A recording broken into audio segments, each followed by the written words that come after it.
Sekali lagi Dirgahayu Republik Indonesia yang ke-75 Merdeka!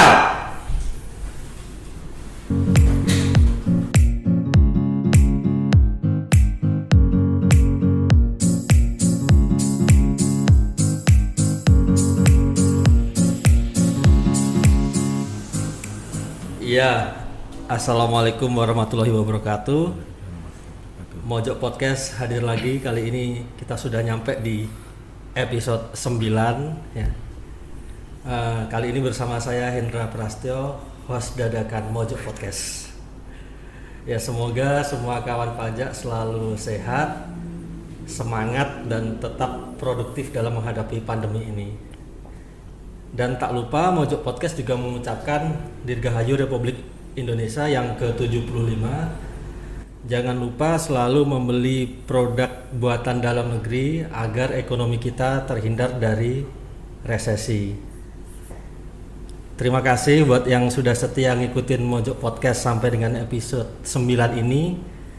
Semoga Mojok Podcast bisa terus menghadirkan obrolan yang informatif, menghibur, dan berfaedah. Amin. Kali ini kita akan bahas yang ringan-ringan saja, tapi dijamin bukan kaleng-kaleng ya. Bersama saya, di samping saya sudah hadir teman baik saya ya kan. Saya perkenalkan dulu ya. Tahan ya. Teman saya yang paling ganteng ini namanya Yusman Primadianto, bener ya? Betul. Fiskus juga. Oh ya, Fiskus, kalau yang kawan pajak yang belum tahu artinya Fiskus itu kurang lebih petugas pajak lah ya. Sehari-hari Mas Yusman ini bertugas sebagai akun representatif di seksi ekstensifikasi ya kan. Nah, daripada kita penasaran gimana sih Mas Yusman ini, mending sekarang kita saksikan cuplikan video berikut.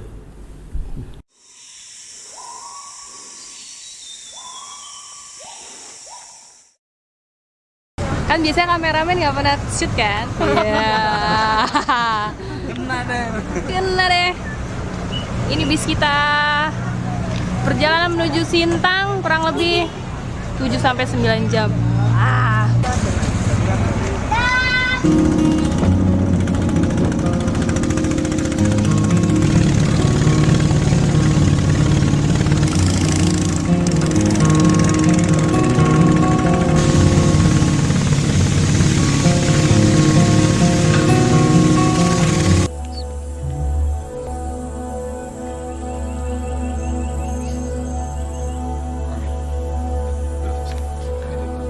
Aksa 7. Aksa Indonesia. Nah, tublek ya? Tublek suweng.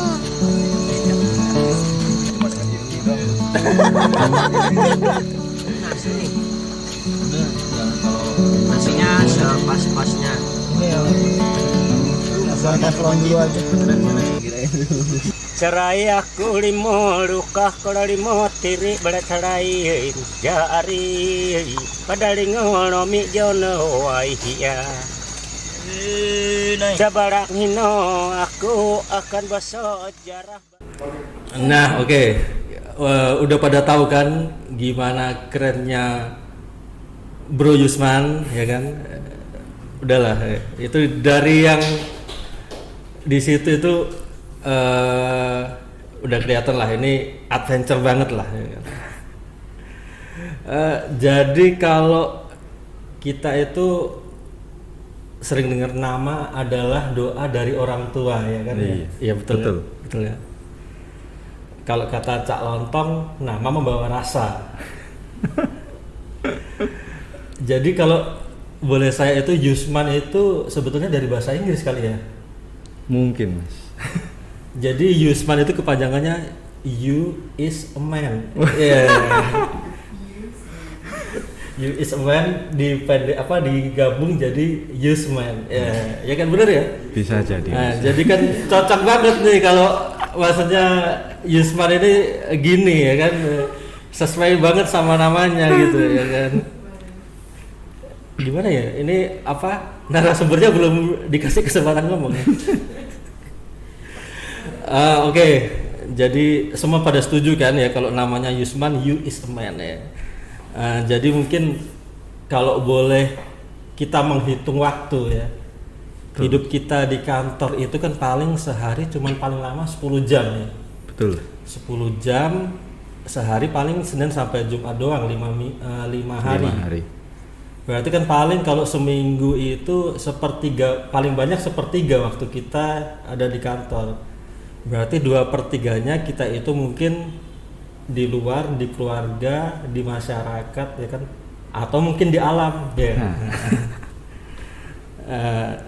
Jadi mungkin masing-masing kita punya hobi kan, atau personal interest. Tapi intinya hobi kita itu juga harus menambah motivasi dalam bekerja, betul kan Is? Betul. Iya. Insya Allah betul. Jadi bener ya hobinya adventure ya? Waduh, itu hoax mas. Hoax tapi tadi kan pada lihat ya, itu sama Medina Kamil ya? Tahun berapa itu? Mungkin kembaran saya. Medina Kamil yang jejak petualang itu kan ya? Bener ya itu? Betul. Itu untuk acara jejak petualang atau project film atau apa gitu? Bukan mas, jadi itu saya cerita dikit aja. Iya boleh. Singkat ceritanya, sebelum sama Mbak Medina, Ya. kebetulan 2 tahun sebelumnya saya ketemu sama produsernya Mbak Medina, Produsernya ya? Bang Dodi Johanjaya. Itu yang produsernya Jejak Petualang? Yes. Betul. Mereka yang kalau nggak salah Zueta Manggarani, Medina Kamil, terus Riani Jangkaru. Riani Jangkaru tuh kelihatan umurnya ya. Ketahuan. Riani Jangkaru.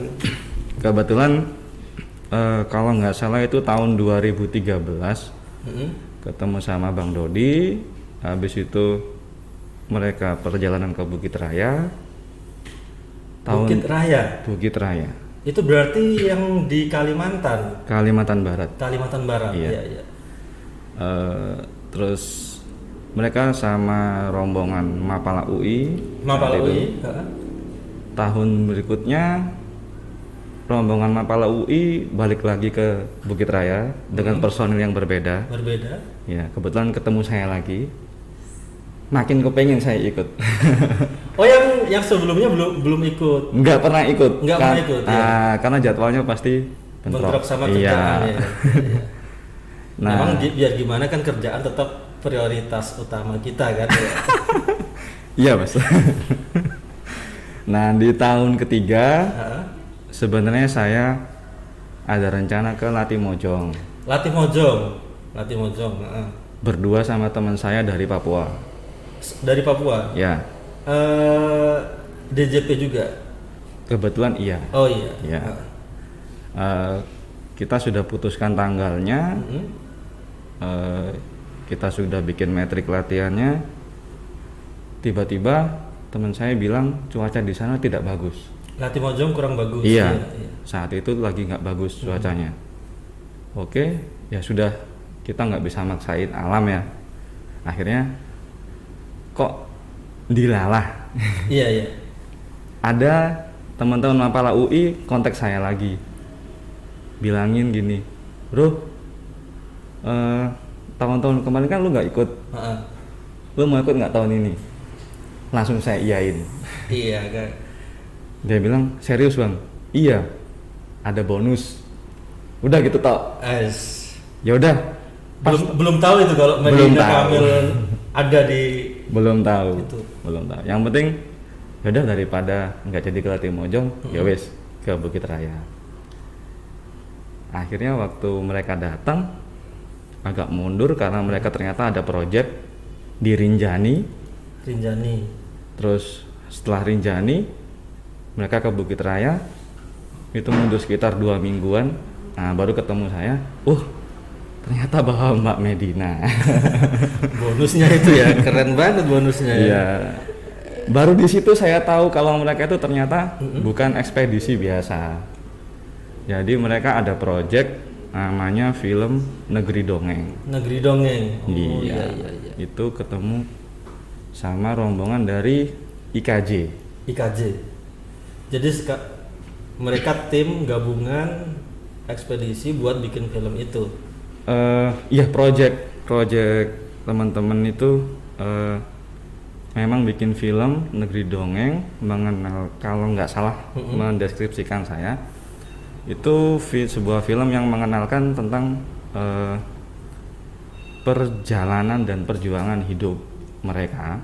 Jadi memang benar-benar project mereka sendiri, swadaya, dana juga mereka sendiri, dan konsepnya Seven Summit Indonesia. Seven Summit Indonesia. Aksa 7 itu 7 puncak, ada 7 host juga di situ. 7 puncak ada 7 host. 7 host sama 7 kamera. 7 host 7 kamera. Oke. Saya tertarik sama Seven Summit ya. Seven Summit itu mohon dikoreksi ya kalau salah. Itu adalah 7 puncak paling pride, istilahnya 7 puncak signaturenya anak pecinta alam, betul nggak ya? Di Indonesia maksudnya. Bisa dibilang gitu nggak? Bisa jadi dibilang seperti itu. Bisa juga diartikan kalau tafsiran saya itu adalah 7 puncak tertinggi di kepulauan-kepulauan di Indonesia. Sumatera ada Kerinci, Jawa ada Semeru, Mahameru, Nusa Tenggara ada Rinjani, Kalimantan ada Bukit Raya yang barusan tadi. Iya. Ada Latimojong di Makassar, ya. Binaya di Ambon, sama di Seram kalau nggak salah itu. Iya. Sama Kartens puncaknya. Jaya Wijaya. Iya. Keren ya kan. Langsung lompat ke Jaya Wijaya tadi. Itu kan kayaknya paling tinggi, ya bener. Ada yang lebih tinggi nggak dari Jaya Wijaya kalau di Indonesia? Kalau nggak salah Jaya Wijaya paling tinggi. Iya. Itu kan juga maksudnya medan kesananya juga kan masih nembus hutan jauh kan, habis itu pegunungan dulu terus baru itu. Kira-kira kalau sekarang gitu untuk sampai ke Kartens Jaya Wijaya itu per orang butuh berapa biayanya untuk sampai bisa kira-kira safe sampai di Jaya Wijaya? Saya sendiri kurang tahu, tapi kalau dari cerita teman-teman yang sudah alhamdulillah ke sana, termasuk tim Aksa sama tim setelah tim Aksa ada tim lagi kemarin yang nyusul itu tim Sabtanusa dari Stan. Dari Stan juga dari ya? Stapala. Mengeluarkan atletnya juga Seven Summit Indonesia. Sabtanusa ininya itu di kisaran mungkin ya sekitar 50-an juta per orang. 50 juta ya? Lebih mahal dari naik haji. Luar biasa. Kalau saya mungkin naik haji dulu baru naik ke Jaya. Jadi ini memang hobi yang bukan sembarang hobi ya. Iya. BTW ya kan, sejak kapan ini punya hobi naik-naik ke puncak gunung ini? Dari usia berapa, mungkin dari apa, SMA, SMP? Pertama kali diajakin muncak itu SMA kelas 2 kalau nggak salah. Kelas 2. Itu kemana? Penanggungan. Iya. Lokal. Naiknya dari sini berarti ya? Naik dari sini. Iya. Tapi kan selalu ada yang pertama kan ya kan, pasti. Sebelum gunung-gunung dan puncak-puncak selanjutnya. Mungkin terinspirasi dari seseorang, mungkin dari siapa gitu yang ngajakin, dari keluarga atau dari temen? Dari teman-teman aja. Mas. Teman-teman aja. Iya. Yuk naik apa? Iya. Dan saat itu sangat tidak patut untuk dicontoh. Namanya juga masih anak Iya. muda kan, ya kan? Karena sangat tidak safety. Tidak safety. Kita biasalah pakai sendal, pakai celana pendek. Pakai sendal ya? Iya.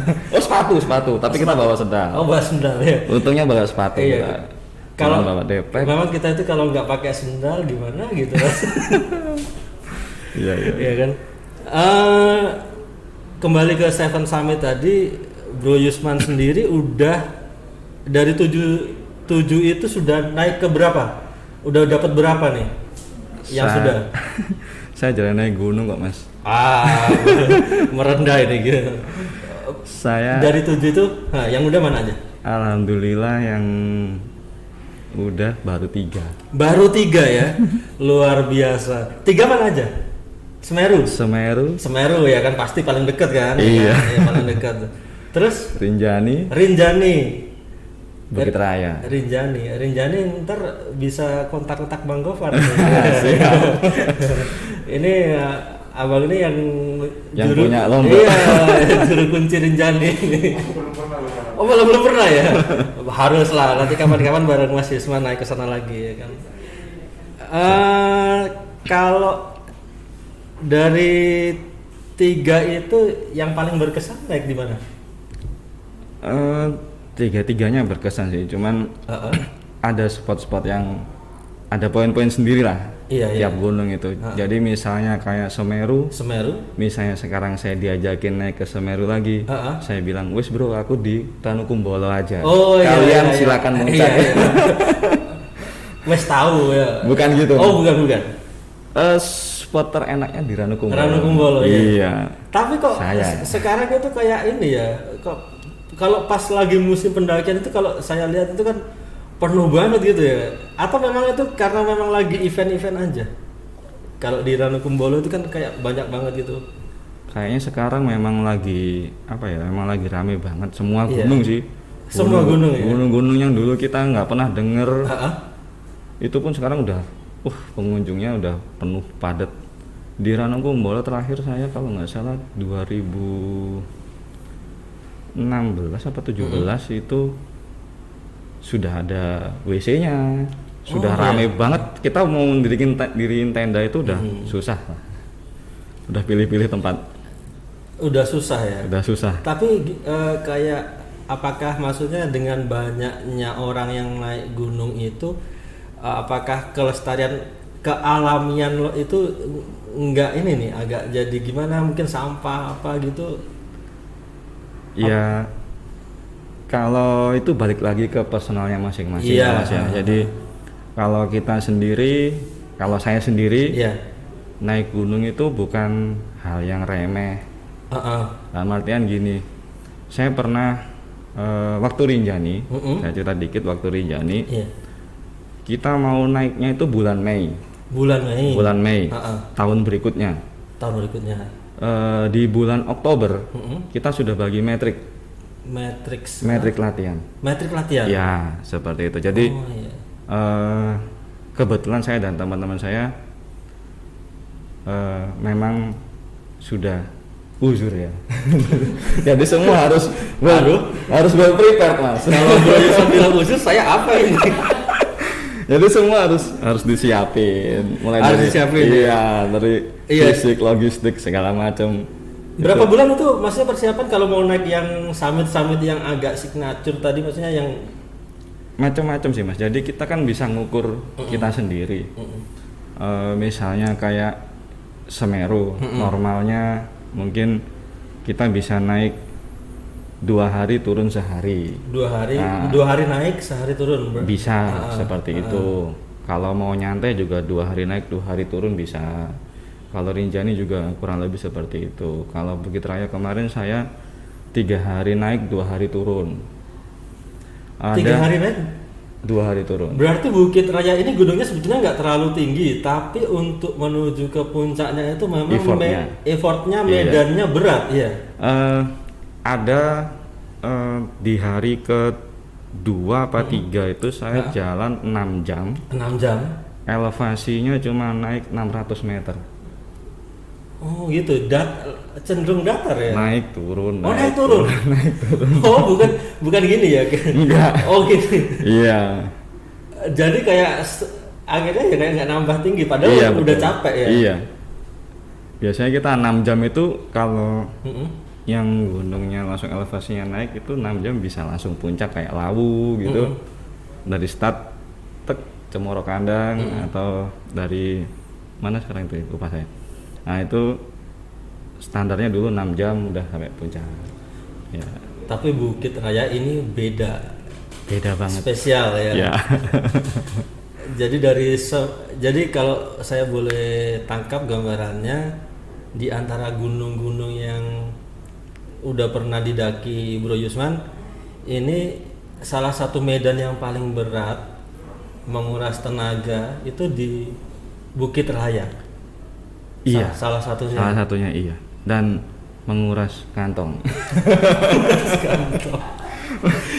Jadi gini Mas, kalau misalnya setahu saya teman-teman yang kesana itu memang teman-teman yang udah well prepared semua. Well prepare ya. Iya. Teman-teman yang bukan baru pertama kali naik gunung. Iya, jangan coba-coba ke sana ya kan. Karena perjalanannya saja itu minimal total 7 hari. 7 hari. Naiknya berapa hari? 5 hari itu 5 hari? santai. Iya, kayak saya. Itu berarti sehari ngecamp gitu, Iya. gitu ya. Iya, tiap hari kita ngecamp. Ngecamp itu pasti di pos atau kadang ya kita sudah maksudnya udah maghrib gitu. Iya. Nyampe di mana ya sudah ngecamp di situ. Gimana? Ya, kita kan ada itinerary pastinya di awal itu. Jadi kita pastiin dulu jadwal itinerary kita itu sesuai dengan kemampuan kita juga. Jadi kan di situ kalau shelter udah pasti ada. Jadi kita tinggal jadi kita tinggal mengatur misalnya ini sehari ini kita jalan 6 jam 7 jam sampai di shelter mana. Misalnya udah sampai situ ya kita ngecamp. Iya. Kalau misalnya meskipun masih sore gitu. Mending ngecamp di sini. Iyalah, daripada jalan lagi ntar nggak dapat camp ya kan. Iya. Tidur di pohon. Jadi memang luar biasa ya. Nah terus dalam pengalaman ini pernah nggak, katanya kan ada gunung-gunung yang mistis gitu, pernah nggak nemui pengalaman yang agak mistis gimana gitu? Di mana itu? Kalau saya sih di Lawu. Oh iya, berarti bukan cuma cerita ya, maksudnya kan kalau selama ini kita taunya cuma katanya Lawu itu memang agak mistis, tapi Bro Yusman udah ngalami sendiri ya. Gimana? Lawu sama Arjuna sih, tapi lebih ke Lawu. Kalau Lawu itu waktu pertama kali kita datang ke pos pintu masuk itu sudah ada papan larangan itu banyak banget Mas. Larangan banyak banget ya. Termasuk warna hijau segala macam kayak gitu banyak. Pantangannya banyak banget. Terus yang dibilang orang-orang kalau ketemu sama burung kutilang atau burung jalak ya. Misalnya burung itu lari ke bawah.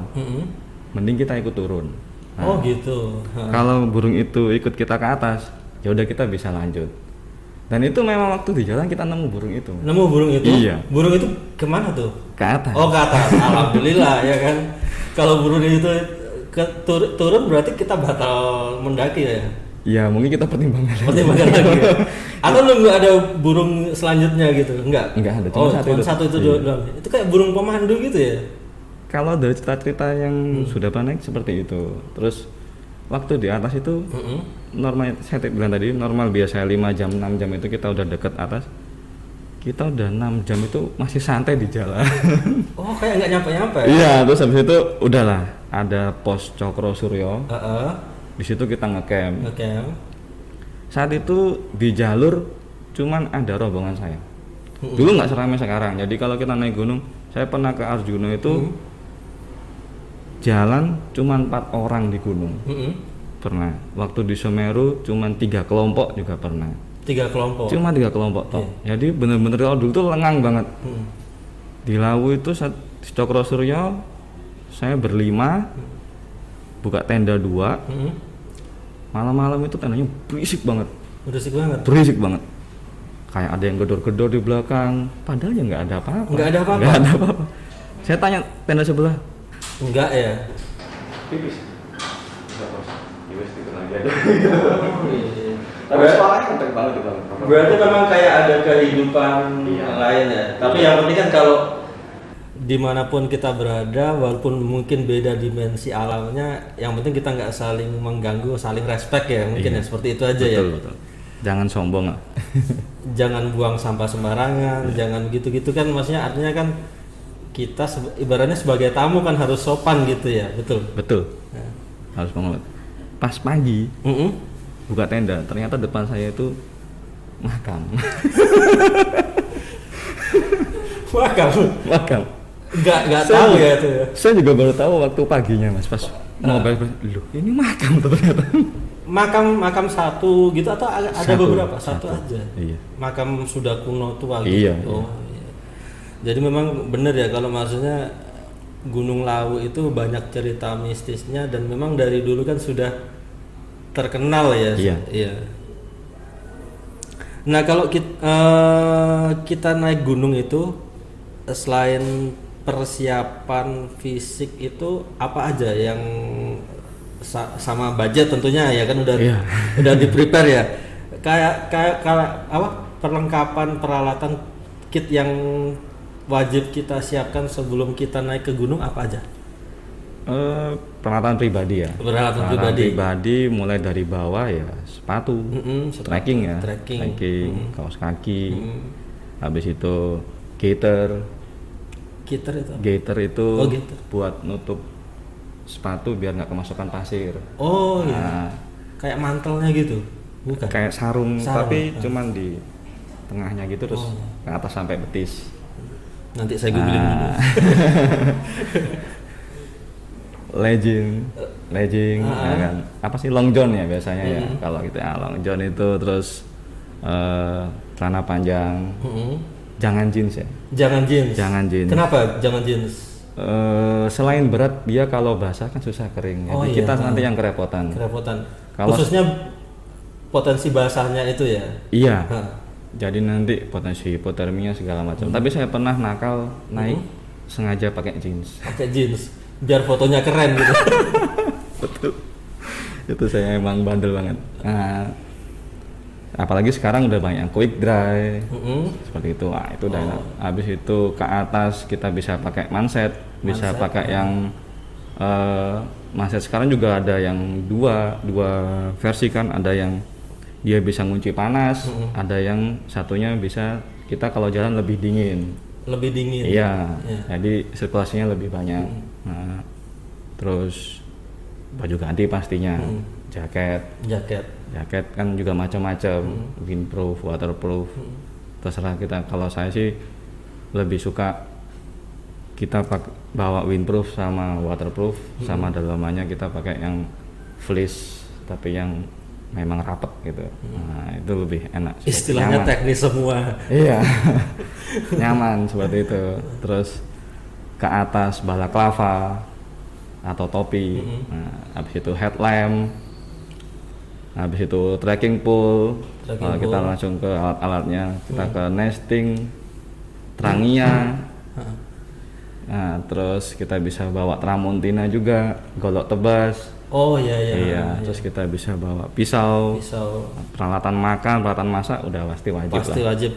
Totalnya di carrier itu sekitar berapa minimal kalau kita mendaki gunung yang serius nih? Dulu ya, kalau dulu berapa kilo dulu nih? Masih belum musim ultralight kayak sekarang, itu paling tidak 12,5 kilo. 12,5 kalau kita di bandara ditimbang itu belum masuk logistik air segala macam itu 12,5 kilo carriernya. Berarti kalau nanti udah ditambahin air pas mau naik itu 15 ke 20 bisa sampai 18 juga. 18 ya. Waktu Gunung Raung kebetulan saya nggak ikut tapi ikut teman-teman nyiapin itu sebelum berangkat care ditimbang 25 kilo. 25 kilo ya. Karena nggak ada air. Nggak ada air. Luar biasa. Oh iya, ini kan pas bulan Agustus bertepatan dengan HUT kemerdekaan RI. Pernah nggak nih upacara bendera 17-an di puncak gunung? Pernah? Pernah. Pernah? Kapan Pernah. tuh? SMA pernah. SMA pernah? Iya. Mantap. Penanggungan. Penanggungan? Iya. Ya. Upacara satu lagi pernah itu waktu itu Sumpah Pemuda. Sumpah Pemuda? Pernah ya. juga. Heeh. Itu di Bukit Kelam. Di mana itu? Bukit Kelam itu di Sintang, Mas. Oh di sana. Sebelum di Mojokerto berarti pernah tinggal di Iya. sana ya? Jadi Indonesia itu luas. Tapi di mana merah putih, ada merah putih kita siap ya. Iya, siap, Mas. Kalau ST ya. Kalau SK berat juga. Ya mau nggak mau juga. Itu gimana? Rasanya berkesan nggak? Maksudnya beda kan pasti rasanya upacara di lapangan biasa sama kita udah mendaki gunung terus di puncak gunung bersatu dengan alam itu pasti Beda. ada ya? Beda. Beda ya perasaannya itu ya? Beda banget. Pokoknya kalau kita udah naik, Mm-mm. jangan upacara, kita naik biasa aja. Saya pernah sama teman saya nakal, Mas. Ya, bandel memang. Iya iya. Sampai di Mahameru Heeh. nangis ya. Nangis? Nangis banget. Nyesel gitu? Nggak tahu nangisnya kenapa, entah capek atau apa. Tapi nangis banget ya, nangis banget. Di situ kan ada plakatnya. Iya, Sohogi ya, Sohogi. Nangis dia itu. Gila dia. orang. Jadi kalau kita udah sampai di atas itu kita Hikmat. terharu ya pasti ya? Iya. Terharu ya, Iya. kita jadi punya refleksi terhadap kehidupan kita ya kan, banyak yang kayak Iya, kurang lebih seperti itu, Mas. Jadi, atau sampai di puncak, aduh uang sakunya habis nih. itu dulu waktu zaman. Oh iya, SMA. oh iya, kalau sekarang udah enggak ya, gue udah kerja kan. Dulu kan pokoknya asal naik aja turun, pokoknya ngeteng segala macam kendaraan. Pernah saya ngeteng Tosa, Tosa, habis ngangkut kelapa, nggak ada duit kan. Pak bareng, ya udah ya ikut. aduh mau ketawa tapi takut Tosa. Merek. Oh iya, Bang Gofar ntar disensor ya, tadi ada merek dagangnya. Tahun ini kan ya lagi pandemi kan ya, ada Betul. COVID-19 Betul. ya kan. Biasanya kan mungkin tiap tahun ada ya naik gunung gitu ya, walaupun mungkin yang agak santai-santai yang deket-deket gitu ya. Pengennya sih tiap tahun ada. Iya, tahun ini sebetulnya rencananya mau kemana nih? Yang sudah planning tapi mungkin masih tertunda karena gara-gara ada COVID ini. Kalau dari tahun kemarin sih udah ngobrol-ngobrol sama teman-teman, sebenarnya tengah tahun ini kemarin Rinjani. Rinjani, Iya. ya pas banget, ya. Bisa transit di Bang Gofar. Ya tapi nggak tahu keadaan kayak gini Iya. sih. Ya Kita mudah-mudahan siapin aja. nanti pandemi ini segera berlalu, jadi Amin. semua kehidupan ini segera kembali ke normal bahkan lebih baik dari sebelumnya. Amin. Iya. Terus nih saya sempat dengar-dengar nih ada satu nama nih, Yellow Light. Udah pernah dengar belum Yellow Light? Yellow Light, boleh cerita dikit nggak? Nah ini jamnya udah kuning nih, pas banget nih Yellow Light.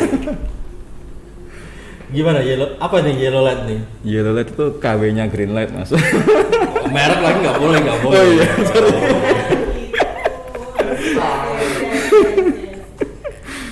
Enggak.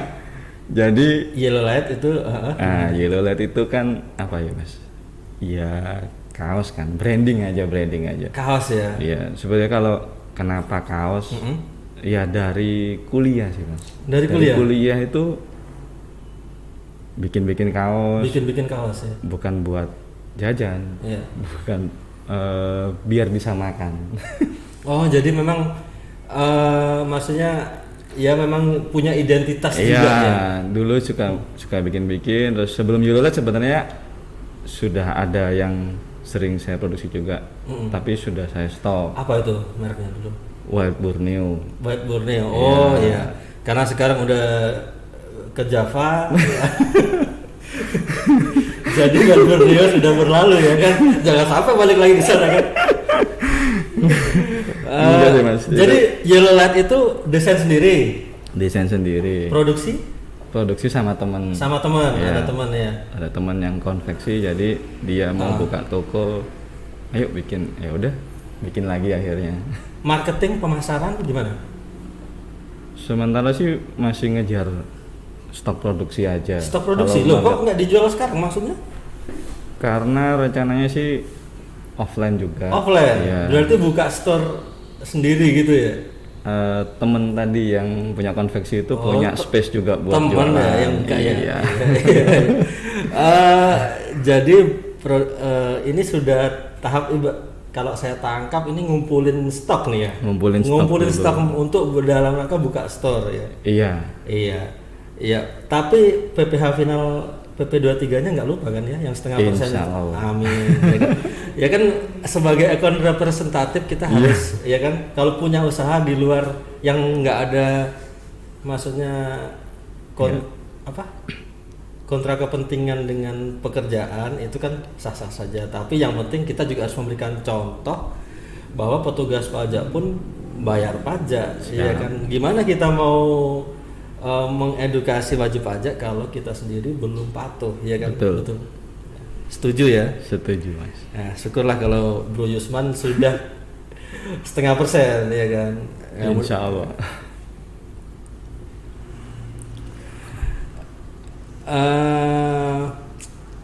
Tapi nggak keteteran ya, maksudnya bagi tugas kantor sama usaha di itu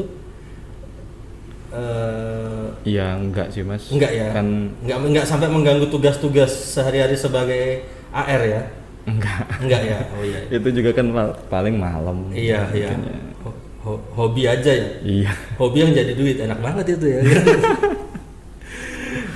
Jadi walaupun mungkin kita punya usaha di luar, jadi jangan sampai itu mengganggu tugas kita sebagai fiskus, betul ya? Betul. Iya. Oke, sebelum mengakhiri Mojok Podcast kali ini mungkin ada sepatah dua patah kata dari Bro Yusman mungkin. Aduh, apa ya? Quotes. Saya nggak jago bikin quotes. Jagonya bikin kaos. Kalau quotes sih Gimana? saya masih pakai quotes yang lama aja. Apa yang itu? dulu sering diobrolin di kampus. Iya, apa? Mencintai alam tanpa melupakan akademis. Oke, mantap. Padahal saya IP juga nggak bagus-bagus banget. Mencintai alam tanpa melupakan akademis. ya kan. Yang penting kan lulus kan ada batas minimalnya kan. Betul, ya kan? Mas. Oke, terima kasih banyak buat Bro Yusman yang udah hadir di Mojok Podcast, juga semua kawan pajak yang udah nonton Mojok Podcast ya.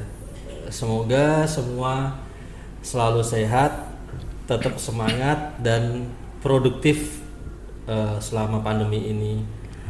Sekali lagi Dirgahayu Republik Indonesia yang ke-75 Merdeka!